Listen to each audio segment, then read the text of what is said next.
Welcome to Sailing El Jaleo. I am a mid-40-year-old who in my early 40s became disillusioned with modern society and all of its promises and pitfalls. Feeling that life was getting a little too boring, I decided to do the logical thing, which is to buy a 40-year-old sailboat and spend the next 3 or 4 years converting it into a long-range, off-grid sailing vessel. Or it might have just been a midlife crisis, who knows. From there, I enlisted the help of my trusty crew, and we've been spending the last 3 years going up and down the east coast of the United States, learning how to sail, learning how to read charts, how to navigate, how to read tides, and basically just how to survive on a sailboat. From here, we plan on spending one more summer up north, doing one last round of upgrades before finally escaping the United States in late 2024 or early 2025. These are our adventures. Feel free to come along if you'd like. Hey y'all, for Season 4 I went with a little different intro just to give some background on the channel and what we've been doing. We've been getting some new viewers lately. I thought it might help to catch them up to speed, you know, who we are and what we're doing.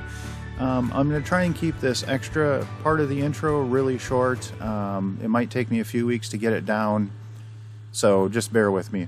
So last week we left off in Calibogue Sound. We were anchored in Bull Creek. This week we pass into Georgia. We go through Savannah and we slide our way through Hellgate, which is always a fun ride. From there we continue south. I'm not sure how far we're going to get, so we might as well go ahead and get right into it. Grab a drink, climb aboard, and let's get going. After spending 3 or 4 days in Bull Creek, just off of Calibogue Sound, it was time to move on, and the weather was brutally cold. Normally we would have stayed, but we wanted to make just a short trip closer to the Georgia-South Carolina border because at this point we needed power. At this time of year, it was getting towards the end of November, and the available sunlight was getting less and less as we steamed towards the, the winter equinox, or I forget the name of it, but whatever, the shortest day of the year. So we were going towards the shortest day of the year, and we had one big addition this year that was a massive power drain, and that is our second freezer. So the Domendi is a 54 quart freezer, and that does take significant power. We have it chocked full of, sausage for biscuits and gravy and brats and just all sorts of meats, chicken and everything. So it's nice to have that extra capacity, to have all of that extra stuff with us, which extends our time that we can go between provisioning, but also it is a power drain. And I knew we were going to run into this problem. We didn't add the second freezer until we were on our way home last year. So this is our first time with 2 freezers and a fridge going over the winter. So I figured we would hit this point at some time, and it looks like all of December might be a little bit of a juggle as far as power goes. But we also added the washer and dryer, and I try not to use those unless we're in a good power situation where we're motoring for a few days, we're getting power off of the alternator, and we have an excess. So after spending a few days, we had been sitting a lot lately. The weather had been getting colder, and we'd been extending our stays at various anchorages, just for rain and to avoid cold. So today we were going to go a short while, and I was going to run all 3 DC to DC converters so we could get maximum power back into our battery bank. So we actually only ended up traveling about 8 miles that day, but it was brutally cold. I think it was maybe high 30s, I believe, and there was like a 15-knot wind. So it was pretty chilly out there, and so far, we're in January now, real time, and Happy New Year. And we're actually in Florida now, but that short trip, and thank God it was short, was the only time I've had teeth chattering so far this year. So it was really cold that day, but we were able to get enough power back in. And we've had extended stays now along the trip. I won't get into it too much now. Like one time we got stuck in Fernandina Beach for 2 weeks due to really high winds. And we managed those situations with no problem because of the wind generator. So, you know, this time of year, the sun's just not as high in the sky, so your angle on the solar panels is not as productive. And also the duration of the day is not as long, so then you get a lower solar yield as well. And then also it's been really cloudy lately, so we've been having very few sunny days. So during this stretch, I knew most of December. I figured for about 6 to 8 weeks we were going to have to juggle our power supply, but so far it's been working out just fine. After spending the night in Wright River, we just had to take the Fields Cut over to the Savannah River. And the Fields Cut is very short, I believe it's only maybe 1 or 2 miles, and then we would officially enter Georgia. And this was one of those instances where I was glad I had AIS. When you're leaving Fields Cut and crossing the Savannah River, the Savannah River is a very heavy shipping channel. There's lots of... It's surprisingly narrow for a major shipping channel, but there's a lot of traffic on it. So lots of tankers, lots of container ships, all that kind of stuff come through there. And the angle at which the Fields Cut exits, or I should say enters or adjoins the Savannah River, any traffic that's entering from the ocean, it's a really sharp angle to look back, and you don't have a very good field of view until you actually enter into the Savannah River. So if there's any heavy traffic, or big traffic I should say, coming, you can't really see it until you almost get out into the channel, which can lead for a sticky situation. So thankfully I saw a large container ship coming, and the nice thing about the AIS is it shows their course and their speed, and then it also shows my course and my speed. So you can actually, and it actually calculates an intercept time, so you know if you have time to get across the channel in a reasonable amount of time before the container ship or the tanker gets there. You don't want to cross, you know, you want to leave plenty of time. You don't want to screw around with those boats, you know, they're massive. You just don't, you want to avoid them. In our intercept, I would have had less than 5 minutes to get across the Savannah River. I probably could have done it, but there's no point, absolutely no point in taking a risk. So I just hung out at the end of the Fields Cut and waited for the traffic to clear, and then I proceeded across the Savannah River and entered Georgia.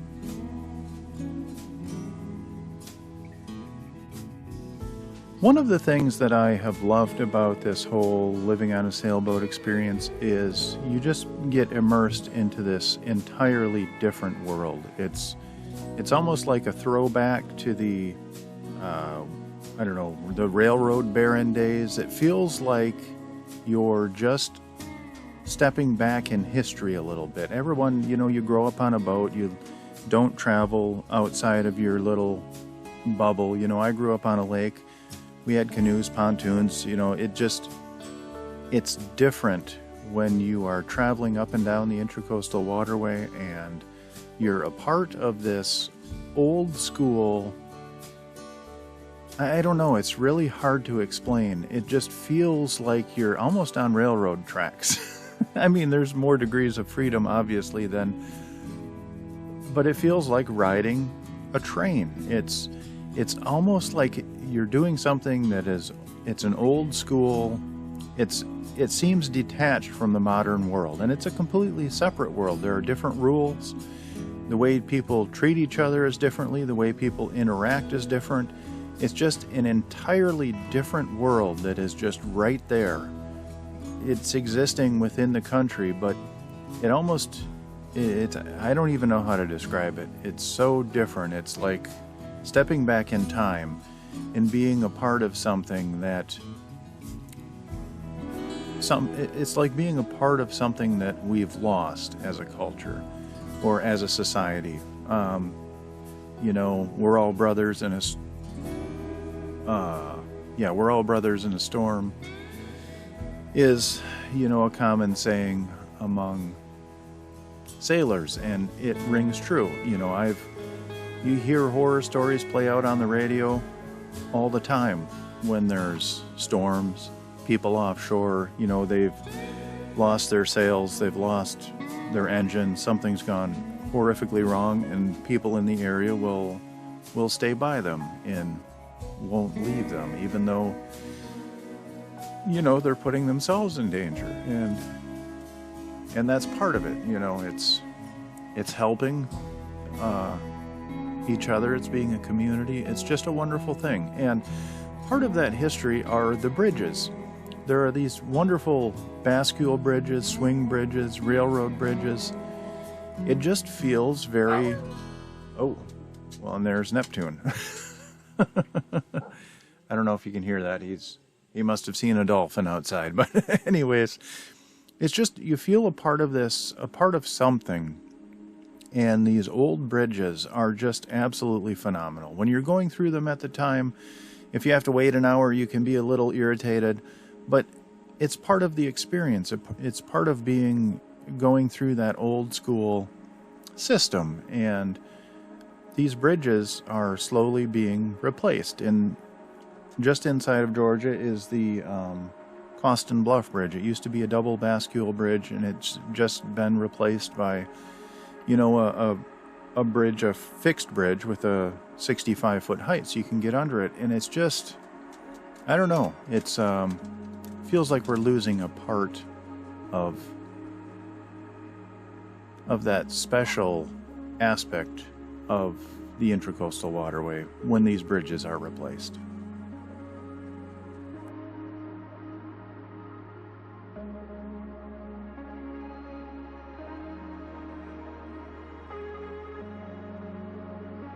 All along the Georgia coast, there are tons of little inlets, and there are just a massive amount of rivers. So we worked our way through this river system, and we got through the Savannah area, and then we were headed back out to the coast to face our next challenge, which is Hellgate. And that is a transition between two inlets. It goes behind a little island that kind of separates the two inlets, and the currents there can be a little bit tricky.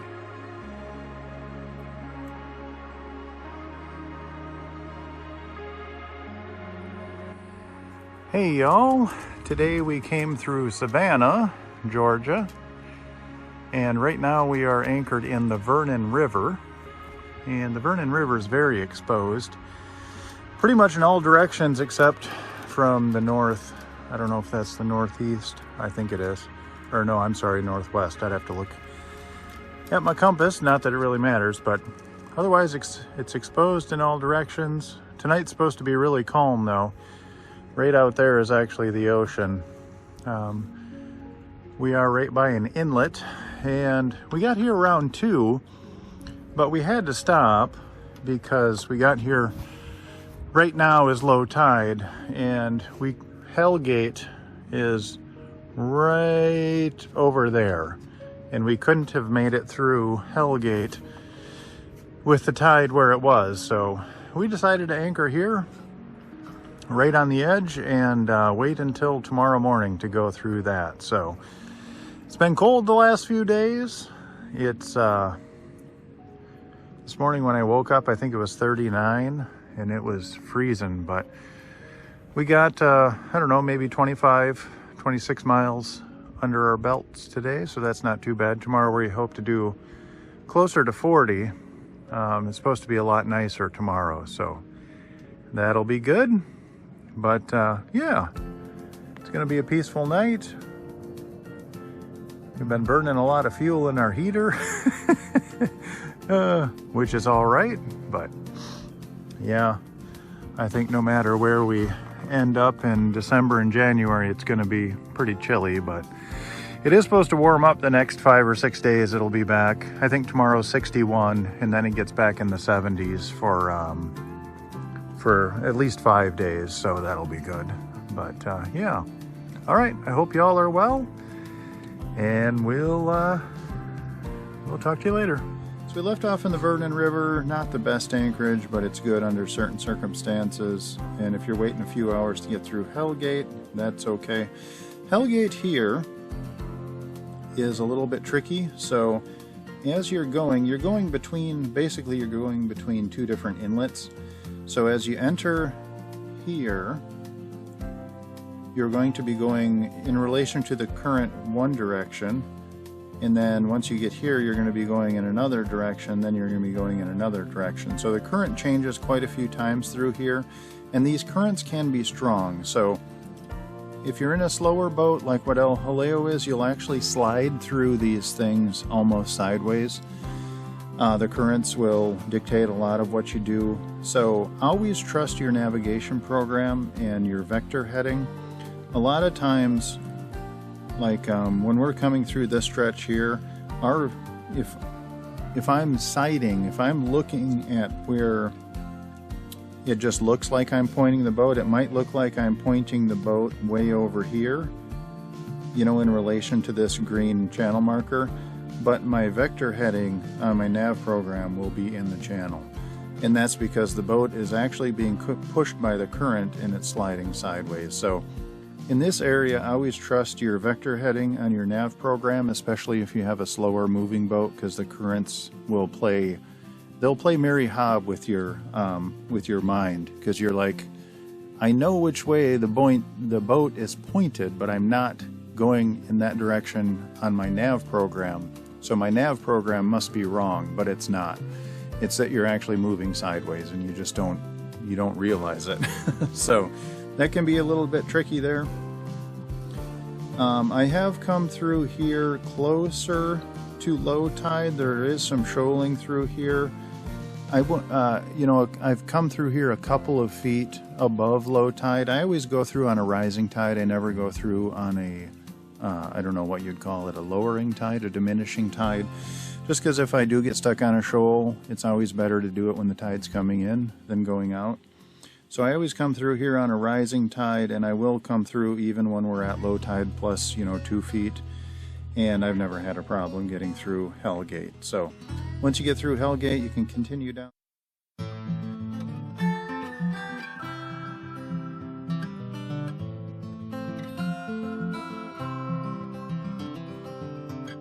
I'm so far away from home, in this desert of regrets. Never thought that I would have to let you go. Tell me, how can I forget? If I could travel back in time, I'd lay a blanket full of stars to brighten up the darkness of our sleepless nights. I'd find a way to make you smile. But I will break your fall, even if you don't love me, even if you don't love me. I will break your fall, even if you don't love me, even if you don't love me.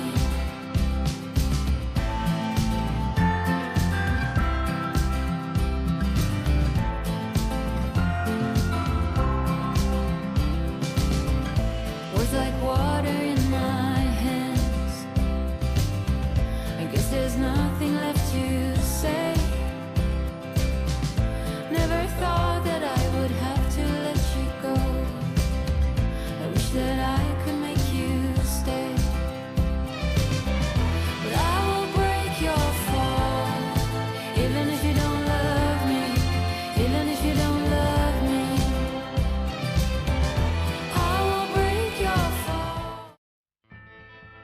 And that's all we have time for this week. I would love to give a massive shout out to my Patreon crew. Without your guys' support, I would not make these videos. And my Patreon crew is Joan and Juddy Judnick, Val and Chris Alcorn, Denise and Eli Sackett, Sherry Erickson, Deb Shaw, Matthew Spotten, and Peter Allen. Thank you guys so much for your support. It really means the world to me. And I do have one legacy patron member. Her name is Joan Lindbow. Unfortunately, she has passed on, but she lives on in our hearts forever. We miss you, Joan. If you are interested in joining our Patreon crew, there is a link in the description down below. That'll take you to our Patreon page where you can sign up, and that'll give you access to hundreds of behind-the-scenes photos and videos and real-time updates, let you know where we're at and what's going on, and you'd help support the channel, which would be awesome. If you do like our videos, please like, comment, and subscribe. That helps us out more than you'll ever know. Alrighty, I hope you all are well, and we'll see you next week.